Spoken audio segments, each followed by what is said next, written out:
गांधी जी कहती हैं कि छोड़ो पुरानी बातें, हम पुरानी बातें नहीं करेंगे, हम पुराने लोगों के बारे में नहीं बोलेंगे। तो मैं ये जानना चाहती हूँ, अपनी सख्त आपत्ति दर्ज करना चाहती हूँ।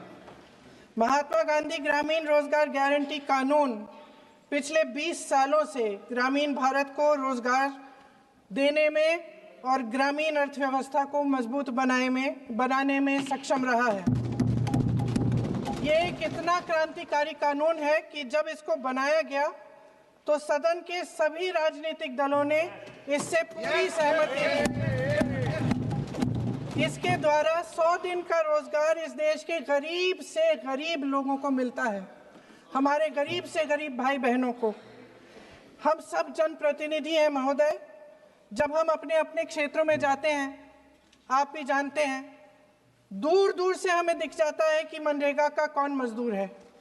सबसे गरीब होता है, चेहरे पे झुर्रियाँ होती हैं, हाथ मिलाए तो सर हाथ पत्थरों की तरह।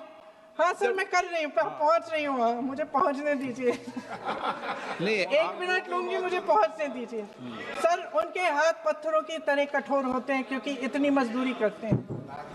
तो सर, मेरा जो इस बिल पर ऑब्जेक्शन है, सर, ये जो कानून है इसके तहत हमारे गरीब भाई बहनों को जो रोजगार की कानूनी गारंटी मिलती है, जो अधिकार मिलता है, वह इस योजना में मांग के आधार पर संचालित होता है। मतलब जहां जहां रोजगार की मांग है वहां इस योजना द्वारा 100 दिनों का रोजगार अनिवार्य है, देना अनिवार्य है। इसके साथ साथ केंद्र से इसके लिए जो पूंजी जाती है वो भी मांग पर आधारित होती है। यानी कि इस योजना के लिए जितने पैसे जहां भेजने हैं, कितने भेजने हैं, वह जमीनी परिस्थितियों पर आधारित होता है और मांग के आधार पर निर्धारित होता है। सर, इस विधेयक की अनुसूची 1 में उपनियम 4(1) और 4(2) द्वारा केंद्र को इजाजत दी गई है कि वह पहले से ही निर्धारित कर लें कि कितनी पूंजी कहां भेजी जाएगी। इससे संविधान के 73वें संविधान संशोधन को नजरअंदाज किया जा रहा है। सर महोदय, इसके जरिए ग्राम सभाओं को इस योजना की मांग की जमीनी परिस्थितियों के आधार पर तय करने का पूरा अधिकार दिया जाता था। आज वो अधिकार कमजोर किया जा रहा है। सर, आखिर बात है, 1 मिनट, जब आप इस पे पूरी डिटेल चर्चा हो तो आप डिटेल बोलना। इस पे आपकी पार्टी शुरुआत है सर, अभी एक शुरुआत है। सर, जो हमारे संविधान की जो मूल भावना है कि हर एक व्यक्ति के हाथों में शक्ति होनी चाहिए, वही मूल भावना पंचायती राज में है और उस मूल भावना के विरोध है ये जो अधिनियम, जो ये विधेयक आ रहा है।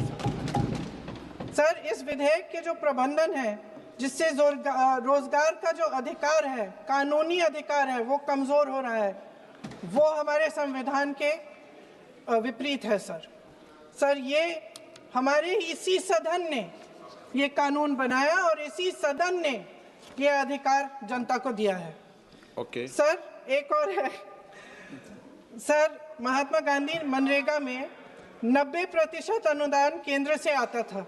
इस विधेयक द्वारा ज्यादातर प्रदेशों में अब 60% आएगा, इसको घटाया गया है।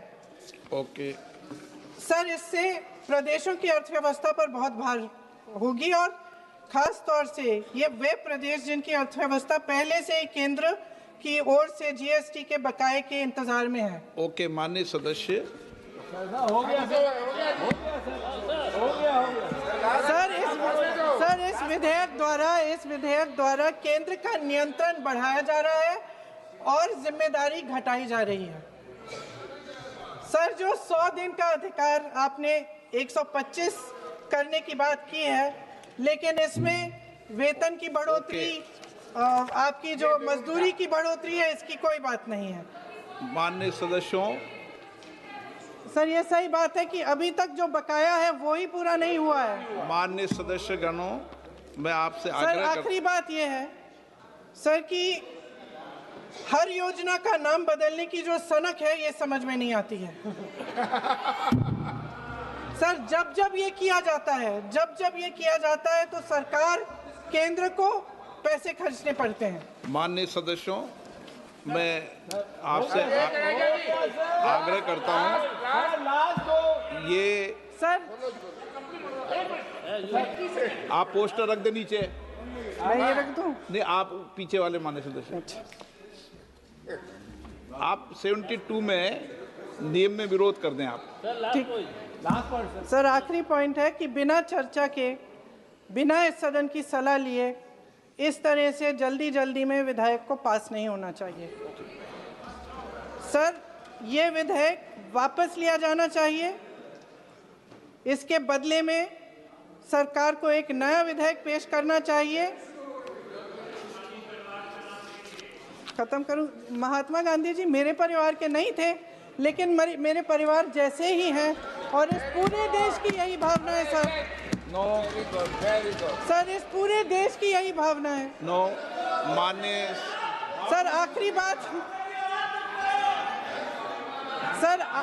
बात यह है कि गहन जांच पड़ताल और व्यापक चर्चा के लिए इसे कम से कम स्थायी समिति के पास भेजा जाना चाहिए और कोई विधायक किसी की निजी महत्वाकांक्षा, सनक और पूर्वाग्रहों के आधार पर न तो पेश होना